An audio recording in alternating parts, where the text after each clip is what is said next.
Just so everybody knows, I've made a horrible mistake. I'm at the LAX airport just getting ready to board the flight to go back home to Florida, and want to share my experience of going through LA and getting to the airport. I had to return the car, the rental car, full on gas. We're going to stop it there. I'm just going to get the cat out of the bag and make sure that all technicals are running. I've shaved my beard. If people thought I looked crazy before, I mean, you'll tell me, yes or no. Do I look crazier now? Do I look younger now? Or ironically enough, do I look older? Before we get going, because I had to reinstall my camera because my sister-in-law is staying with us and my office has been tinkered with. I had to get things back in order. Beard looks better. We're going to do a poll after I make sure that everything is running smoothly here. Let me see here. Are we currently live on the Rumbles? Yes, we are. Very nice. Very nice. Let me see. Are we live on the locals? Late. That means I'm live on locals. Okay. What are the other and the mic is working. Everything's good, people. I was talking with my dad yesterday after the RNC debate, and he's like, after saying, "You've been screaming too much, David. Why are you screaming? When are you going to get a producer to make sure your mic is working?" Okay, it's all working. Looks good here. Whatever makes you happy, then I'm definitely not doing this again for a while. I've got to address it. I'm not fishing for compliments, and there's no but to that. There's no amount of compliments that anybody can give me right now that's not going to make me feel any less like a horse's ass. Literally. I made the joke like my face is as smooth as a baby's butt, but it just looks like an ass. Okay. And I feel tireder. Look at this. Like, it's supposed to make you look young. It's not supposed to highlight your scowl jowls.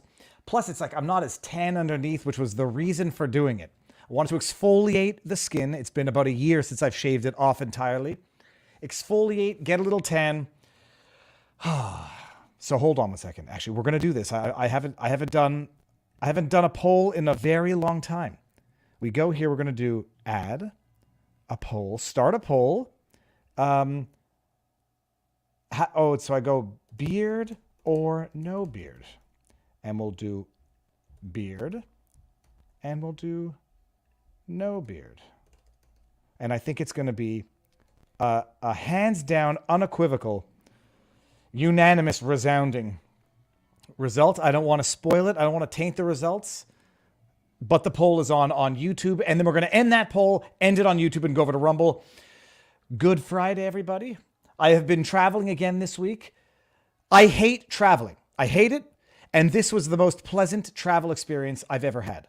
I didn't have the travel anxiety once I got on the plane that I typically have. It's not that I didn't miss my family. It's that I felt like I was with family when I got to the hotel and there were other Rumblers there. The CEO was there. Matt Kors was there. Barnes met up on Wednesday. I saw Dave Rubin. It felt like I was with family and therefore not necessarily away from family. I flew JetBlue. Hashtag not the sponsor of today. There is no sponsor for today. JetBlue's damn good. I mean, that's the best flying experience I've had. I say ever. I've never flown first class, but Spirit Air, not bad. Cheap, but not bad. But they charge you for water. That's inexcusable. What was the last? I flew United. It was decent. JetBlue, new plane. Everybody has a nice touchscreen television. You can watch movies. I'll save my movie reviews for the locals part afterwards. Everyone's got their own private screen. A couple of problems with the screens. Anybody who's flown JetBlue will know. My fat fingers don't work very well on those touch screens, and you have your little knob on your elbow rest, and you invariably rub over the brightness and the volume with your elbow, so it screws it up all the time. That's a fair point, which is why I say I should not have a problem with feeling ugly. Forget it. It is all skin deep. Vanity. Viva is thy name. Oh, I hope you're being sarcastic. I think you're being lovingly sarcastic. So it was a good trip. I was in LA, or it was wherever the Reagan Museum is, Agoura Hills, not Laguna Hills, Agoura Hills. And it was a fun time. We're going to talk about it. But bringing it back to the intro here. Hold on one second. There's a dog barking.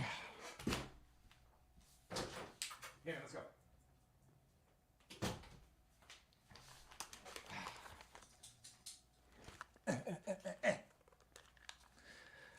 Here, hold on. Oh, yeah, we got Naked Viva and Naked Winnie. Yes. Why do you always do that? It's actually quite amazing. Okay, he's down. Yeah, now let's do like side-by-side comparison. So this, I documented my experience getting out of LA. It was literally escape from LA. Driving down from Agoura Hills, it takes you through Malibu. Beautiful place, although the gas was $6.99 a gallon there. And then you have to drive back to LA, get on LAX, return the rental car to, who was it, Fox, whatever. You have to leave the car full. You have to bring it back full, and you don't want to fill up too far away, but I don't think it would have made a difference where I filled up, anywhere within the vicinity of downtown LA. I get to a gas station, and I pull up in the rental car, and I can't open the stupid thing on the gas cap. Not the gas cap, but the metal protector. Can't open it. And I don't know how to open it. And I'm sitting there pushing, looking in the car, and I don't see jack squat. I'm a little neurotic and nervous to begin with. As I'm doing this, I swear to you, I see, it's not for fear of strangers, and it's a non-judge, it's judgmental, but not in the way you're thinking. Like, this city is a failed city, and this is the way it's judgmental. As I'm doing this, I just see people who are homeless and clearly unwell, mentally unwell, on drugs, approaching. And I'm just trying to fill up the damn thing with gas so I can get the hell out of there. I see one homeless person go into the garbage right next to the car, fishing for food in the garbage, pulls out a McDonald's bag looking for food. I ultimately can't open the gas cap, so I get back in the car and drive like into the other side of the gas station, look on the internet, YouTube, how do you open a gas cap of it was a Camry? And I find it. It's an unmarked black button that's under the seat. Then I fill up the car and I see another homeless person who's clearly unwell and clearly on drugs comes up to me and asks me if I want to buy her scarf. And it's like, it's the saddest thing on earth. She doesn't need the scarf. She doesn't need to sell the scarf. She just needs money. I presume to feed whatever drug habit she has been afflicted by, captured by. And who has cash anyhow, as if that's going to solve anybody's problems. Nobody carries cash with them anymore. I've got nothing, so I say, sorry, and I get into the car. There's another homeless guy, like a zombie, just slumped over. And I'm like, this is hell on earth. This is not the way humans are supposed to live. It's not the way humans are supposed to be seen. And there's no thought of me taking out my camera so I show how bad the streets of LA are. Other people will do that. I would feel ashamed of myself if I were to do that, because it's just not how humans are meant to be seen. And as I'm driving away from the gas station to get to the car rental, I see a 6-foot tall guy running naked through the streets, tweaked out of his mind, butt naked, no socks, nothing. And I'm like, what the hell is this? I've been here for 5 bloody minutes. Then I'm freaking out. I'm just trying to get to the bloody car rental, and some dude honks at me because he thinks he cut me off. And like, people are living under absolute insane stress, living under these conditions. It's inhumane to a point you can't possibly understand until you've seen it. Watching the videos of San Francisco, San Diego, it doesn't do it justice until such time as you're captured in that environment. And it's just devastatingly sad. I don't know. Who do I blame it on? Gavin Newsom, he's the governor of California, the mayor or whoever it is, the mayor of LA. Pass the buck somewhere else. Yeah, I know you got Governor Newsom doing doing a national tour, shitting on Florida, shitting on all these other states. Oh, the gun crime is very bad in all of these red states. Yeah, that's good, Gavin. But it's in blue cities in the red states. So if that's the distinction, let's follow it to the end. And then meanwhile, I mean, it's a drug-induced crisis. I don't know if it's opioid, fentanyl, whatever it is. It's a mental illness crisis, and it's a drug crisis. And those things overlap because drugs cause mental illness, and mental illness leads to not proclivities, but rather, what's the word I'm looking for? Propensities for drugs, for self-medication, and those types of downward spirals. Going through LA, it felt like hell. And I remember LA being a beautiful place. We'll get into it with the RNC thing, but I have family in LA. I used to visit my aunt out there, and I remember it being beautiful. Geographically, it's the most beautiful place on earth. I drove up not the intercoastal, the coastal highway. I went from Agoura Hills through some beautiful pass in the mountains, came down at a place near Malibu, just a little north of Malibu, drove all the way up to Oxnard, had breakfast, drove back down. It's beautiful geographically. Politically, tax-wise, it's destroyed. Socially, it's destroyed in these big cities. Yeah, the Pacific Coast Highway. Thank you very much. So that was it. I'll tell you why I shaved my beard. It had gotten to the point where I was like, these little whiskers in the side were coming down and I was like licking them and it was making a bad habit. So anyhow, starting afresh. So that's my experience escaping LA. And then, meanwhile, don't have money for mental institutions, don't have money for drug rehab, don't have money for the homeless. Yeah, but you have billions and billions of dollars to fund proxy wars overseas. Trillion. I mean, it's trillions. It's 150 billion. Factor in what it costs for the wars in Iraq, Afghanistan. You look like the evil Viva. So that was it. It was the escape out was I was glad to get to the airport where at least, once you're beyond a certain checkpoint, nobody's got guns. People say bad things about the LAX. I had a decent $15 burrito with an automatic gratuity of $3, which okay, anyhow. We'll get into all that later. So on the menu for today, first of all, nice to see you all again.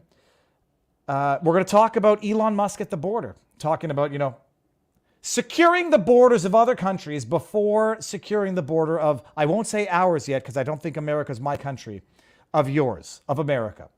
I feel somewhat American. Getting on the airplane to get over here, I hear a couple of French Canadians behind me asking, what did he just say? So I translate it into French and then we start talking. And I think I have a bit of an American feeling in my spirit. I will always be Canadian. But, no. Defending, protecting the borders of foreign nations. That's one. With the use of firearms. That's two. With endless billions, hundreds of billions of dollars of taxpayer dollars. That's three.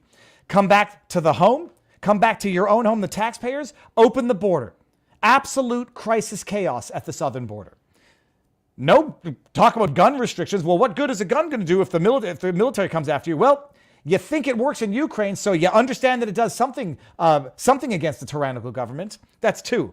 And three, I forget the third one. It was tax dollars, open border, whatever. You know what I'm getting at. We're going to talk about that.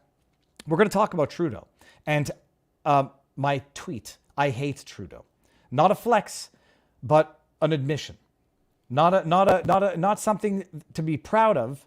And something to deal with, but not something to hide either. And then we're going to talk about why. It's going to go beyond Nazigate. I'll tell you that much also. We were phase 3 clinical trials of the jibby jab. We'll get there. That's number 2. Then we're going to talk about the RNC debate and whatever else comes up. Okay. Standard disclaimers, you know what it is. No medical advice, no legal advice, yada, yada, yada. Super chats. Thank you very much for the super chat. Life is good says, beard, definitely. I can't take life advice from this mere child I see before me. Well, I told my kid, it's like, don't worry, I'll have the 4 o'clock shadow back by next week. That's how fast my hair grows. Thank you for the super chat. And we got, I'm Not Your Buddy Guy says, it's the Malthusian way.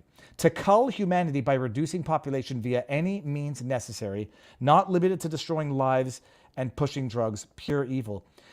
I'm Not Your Buddy Guy. I know that I've seen the Malthusian way. I don't know what it is. I'm a bit ignorant and naive. I don't know what that is, but I'm going to screen grab that and look it up afterwards. Super chats, YouTube takes 30%. If you don't like that, we are on Rumble. Can I see the Rumble rants? I can't because it's not allowing me to do that thing. Give me 1 second here. There's a plugin that allows me to hit. I won't be able to see, and I can't even see the chat. Where are the comments? Where's the chat on Rumble? They've changed the interface, and I can't see the live chat now. They haven't done anything. I don't know what I've done to my computer. Oh, this is annoying. Hold on 1 second. I just want to see the chat, the live chat, while we're going. It's disappeared to the side. Why is that? This is it. Very frustrating. Hold on. Okay, what? Does anybody know this? Rumble? Why can I not see the live chat as I'm doing this? Cripe. Okay, hold on. Let me just open this up in another window and see if I can't find it somewhere else. Okay, whatever. So I can't see this. I can't even do the plugin. No, this is annoying. Live. No, that's just the live video. Where is it this? Nope, it's not that. Okay, I'm going to give up in about 30 seconds. That's that. I can't even see the chat to get the advice from the chat as to how to see the chat in real time. Well, Mamacita, that's annoying. That's annoying. Hold on. Live. When I refresh the screen, I see it for 5 seconds or 2 seconds, and then it disappears. Well, someone's going to text me to tell me how to fix that. Okay, whatever. I forget where we're at. Oh yeah, Rumble rants. Rumble doesn't take any of the Rumble rants for the rest of this year. If you want to support, the best way to do it, vivafrei.com for merch. Some of the best merch ever. Wanted for President Trump. And locals, vivabarneslaw.locals.com, $7 a year, $7 a month, $70 a year, and it's great. Okay, what do we want to start with? I think we're going to start with Elon Musk and the border crisis. And then we're going to end and go over to YouTube. So Elon Musk has done apparently what the powers that be are either incapable of doing or unwilling to do. And he went. I mean, I can't imagine what it's like for Elon to go down to the border and document in a live stream real time what is going on there. And we're just going to pull out a few highlights from this. But Elon Musk went down. It's a Texas border town. It's near Uvalde, but it's a Texas border town to just interview, talk, expose to the world what the hell is going on there. And when you understand the depth and scope, it's not incompetence because it can't be the result of incompetence. You know, when Jan 6 happened, they got the National Guard in real quick to the Capitol building. They locked it off real quick.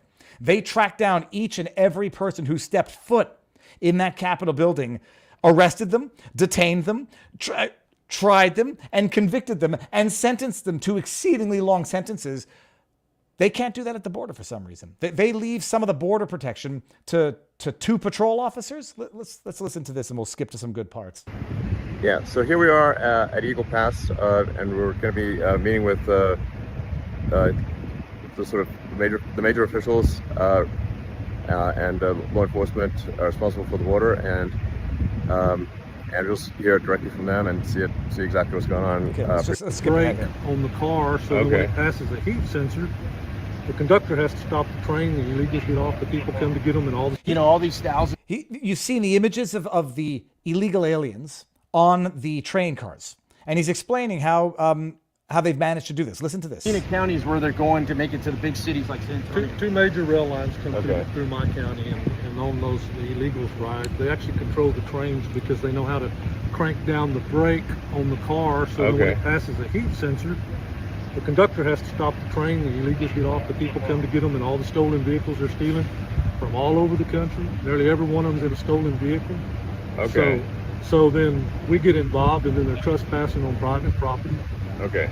And when you do get behind the road, they run through fences, they run over equipment. Irrigation stuff is important to the farmers. They run over their equipment, they tear it up. We tear up vehicles trying to hold the line. We're trying to hold the line 100 miles away because the line is not getting held here. Because it's not that complicated to close the border. It really isn't. And that's the aggravating part. That's the train cars. And so they get the... my wife is looking for the keys to the car. I don't know where they are, but they should be in the car. They are. Get out! I'm alive, children. So that's how they control. They can actually control the flow and the stop of the trains on which they go from the border into the big towns. And I will try to find the exact point where they say how many are coming through. 11,000 a day. And is there any chance of stopping them when some of these police stations are manned with 16 sheriffs or 16 police officers? Let's see if we can get to that part. Okay. And then on Monday, that number increased. Here we go. Today is Thursday, and that number increased. We're only going in the wrong direction. All-time highs in Yes. illegal processing. That ramp is increasing. Yes. So these are really important points because the public isn't. I think it's not necessarily clear to the public.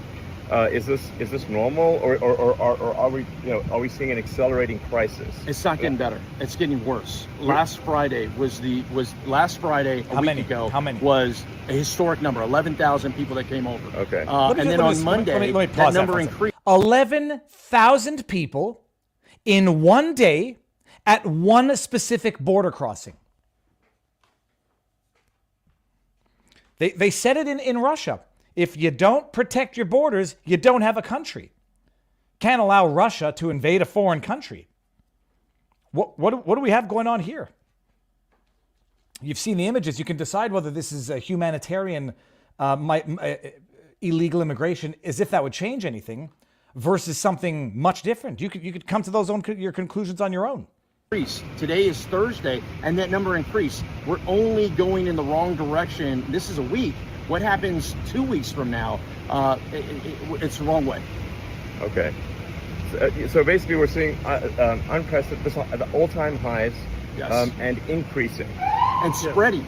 Yeah. It's not in just one area. It's not just like it's just one city or one Yes. town, and not even one state anymore. It's not, we're talking about New York today, but Well, we're talking about New York today. New York's not a border town. New York doesn't have to deal with this. New York deals with the fallout from this. When you have 11,000 people in one day from one border crossing on a bona fide border town, and they go everywhere, but they don't just stay in border town states, then they call it political ploys when politicians ship them, bust them, fly them to non-border states and say, you get a taste for what we have to deal with, and then tell us how you would react. And then they call it human trafficking. They call it kidnapping, fraudulent inducement, political ploys, using humans as political pawns, as if they're not doing exactly that. And by the principle of confession through protection, they are. Then New York comes and says, don't come here. We don't have room for you. The sanctuary cities don't have room for their sanctuary offerings. Stay in Texas. Let's ensure that the border between Texas and, let me see if I can get this. You got Louisiana. You got Oklahoma. Let's make sure that the borders of Texas are respected so that the sovereignty of New York State and New York City are respected. That border will enforce. Keep them in Texas. Let's see where else this goes. What else we got here? Talking about the amount of manpower they have. Apparently we're not, because we've got the spinning wheel of load of garbage. Damn you, AT&T. Damn. Okay, so where were we? We were over about 7 minutes. it's not just one part of the world Here we easily go. overwhelmed. Because border. Here we go. It's very rare that we see anybody just from Mexico. So, Oh, it's actually rare to see. And, Here, by the way, this was the other point. Where are the migrants coming from? Oh, it's just people from Mexico looking for a better life. Oh, no, it's people from South America escaping, the corruption and the awfulness of their own regimes. But where are they coming from? Listen to this. And so, in fact, I believe it's a small minority, or it's a minority. It's a small percentage that are actually coming from Mexico. A small That percentage. are Mexican. That's true. Yes. Okay. Sheriff Zertuche, how many, I mean, this is how close are you to the border? 60 miles? 68 miles from the 68 border. miles from the border. That's right. What type of nationalities are coming through your county? We're seeing anywhere from Honduras, El Salvador, I believe. Where else? Ecuador and stuff like that. Even some It's Cubans pretty much every as country, well. right? Pretty much every country. Yeah. It's very rare that we see anybody just from Mexico. From every country. From Russia also, by the way. That's when some Democrats started getting a little scared. They saw, I think it was like several thousand from Russia. I might be off on that number. They noticed some from Russia. That's when they start getting scared. Notice some from Cuba. When the Cubans want to come over, who tend to vote conservative, they'll be stricter on the open border policies. And as soon as you start doing that, it alleviates the stress. This administration hasn't done that yet. Okay. Here, hold on. He's talking about the And I law believe you talked to enforcement. the president of Guatemala and asked him if, would they take people back, and he said, of course. Yes, I said I'll take every single one of them. Yeah, no problem. No So, problem. All you got to do is ask Call, us. yeah. Ask, you just call. The White House just needs to call. Exactly. Okay. And every white... And Seems like that's not a difficult thing. Elon, every White House has done that. Okay. Whether it was Trump, whether it was Obama, whether it was Clinton, whether it was Bush, every single White House has had a border issue, and every single one has had to handle it the same way. Okay. By essentially going, we can't let everybody in because it's going to overwhelm us. You're gonna abide by the laws, and if you don't qualify for asylum, we're going to send you back. And as soon as you start doing that, it alleviates the stress. It disincentivizes human traffickers. It disincentivizes opportunistic economic migrants. It disincentivizes criminality. It's an amazing thing. When you create the opportunity, you create the market. I'll just close that now. When you create the opportunity, you create the market. And what did I say the other day? Yeah. What one person's crisis is a predator's opportunity. It's obscene. And I mean, how else do you see this other than deliberate, controlled demolition? It's not a great replacement because that's racist. It's just a political replacement. It's not deliberate. It's just incompetence. You got $150 billion for foreign war. You got however many National Guard, FBI, CIA intelligence looking into January 6th, tracking everyone down all across the country, right up to Alaska. You can't do anything about this problem. Can't and won't are two very different things. And what's clear here, it's not a question of can't. And then the question becomes, why is it a won't? What's the political purpose for allowing this? Yep. And now people saying, what I hate, if I were to ever block people on Twitter, I won't. If anybody's harassing, I'll report if I think it's a terms of service violating tweet. And if not, I'm going to live with it. If I were to block people because they're annoying, it would be, this is a distraction from the people saying, it would be people using the word grifter. It's just grifter. I would block people who flippantly use the word grifter and people who reflexively and very stupidly say, this is a distraction. Oh, someone said Elon's just at the border to distract from his federal lawsuits. First of all, most people who say something is a distraction are the ones who don't have the capacity to focus on two things or more at the same time. Nothing is a distraction when you can multitask. Elon can multitask. Some people out there might say he's doing this as a political pushback so that he can sort of politicize the various federal lawsuits that he now seems to be facing. And you might be right about that. That just makes it good politics. It doesn't undermine the validity and the legitimacy and the value of what he's doing. Getting to that border and showing it's not like what's the word? It's not like leaks in a boat. This is like trying to scoop up water with a net. Showing what's going on there firsthand. Elon Musk, the man with the biggest following on one of the biggest and most important influential social media sites on earth. Who was the oh geez, I feel terrible. I'm not going to remember her name right now. The journalist who went down and documented it. There's a lot of on the ground independent journalists who go and document. Oh geez, what's her name? Someone's got to help me with this. This takes it to the next level. When Elon amplifies something, it takes it to the next level for good and for bad. When he retweets an article from a suspicious, borderline fake news website, yeah, that might not be the right amplification, or it might be the amplification of the wrong stuff. But when he amplifies a serious problem for the world to see, it's the type of amplification that needs to happen. And you can always go attack someone's motives. What difference does it make when what they're doing is necessary? You'll never know motives. You'll only know actions. It wasn't Lara Logan. It wasn't Lara Logan. It was Savannah Hernandez. Thank you very much. Yeah, Savannah Hernandez is the one who she was on the channel. I'm like, dude, what the hell are you doing? You're crazy. She's crazy, and she gets the footage and she gets documentation, and she's got reach. But with all due respect to everyone else on Twitter, nobody has the Elon Musk reach. And now this story has been exploded as a result of the Elon Musk reach. Okay, now we're going to do two things. I want to go to Rumble. Can anybody help me understand what's going on? Let me just share the screen. And if someone in the chat here, because I can see the chat here, can tell me what to do. Look, here.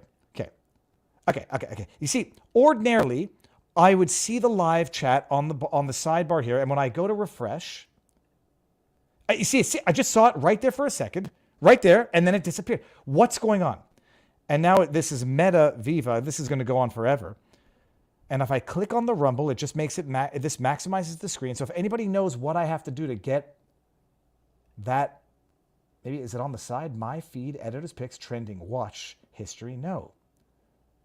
So that's my problem right now. While I can still see the chat on YouTube, can anybody help me with that? Is there a minimize chat button? Okay, I'm not going to spend more than 2 minutes doing this, but let's spend 2 minutes trying to figure this out. These are all the buttons. So you got this. Those are settings. Like and if I go to Rumble, and I go to the show. It was right there. It was right there. Why does it go away? And now we can hear myself. All right, whatever. I'll see if anybody can help me figure it out. Is Barnes going to show up with a full with a full head of hair too? Second left, second from left. Okay, second from left. Let me stop sharing just in case I screw something up here. Second from left. Nope, that didn't do it. Second from left. No, that just maximized it. Oh my goodness, that's annoying. Settings, quality, nope. You see, now I can hear my father saying, here you go, Viva, you have another technical problem. Doesn't matter, we're going to have to live with it, but man, I'm going to open it up in incognito. I just won't be able to bring up this stuff. Maybe if I open it up in, here, let's just try it like this. Yeah, you see, I can see it in, anyways, I can see it when I open it up in the other browser in Safari. Viva needs an admin. Pop out chat. Have you hit it yet? Chat is here. Now I can see the chat at least. So, all right. So here's what we're going to do. I'm going to give everybody the link to Rumble. Get your butts on over from YouTube to Rumble. We're going to have our after party. We're going to get into some Trudeau stuff, some Canadian stuff, and the RNC debate stuff. So that is what, if anyone didn't see that tweet, by the way, go check it out. Open Rumble in a new window. It is a glitch. Well, that might be the right answer. Would you look at that? It is a glitch. Well, son of a beasting. Now I'll go see if I can see the rants, if there were any rants. Thank you very much. You see, it wasn't my fault. There we go. I see the rants now. Okay, stream is over. Displaying one red chat. The stream is not over. All right, get your butts on over to Rumble. Thank you very much for that. Don't know why I didn't think of doing that. Ending on YouTube. Get on over to Rumble. 5, 4, 3, 2, 1. Okay.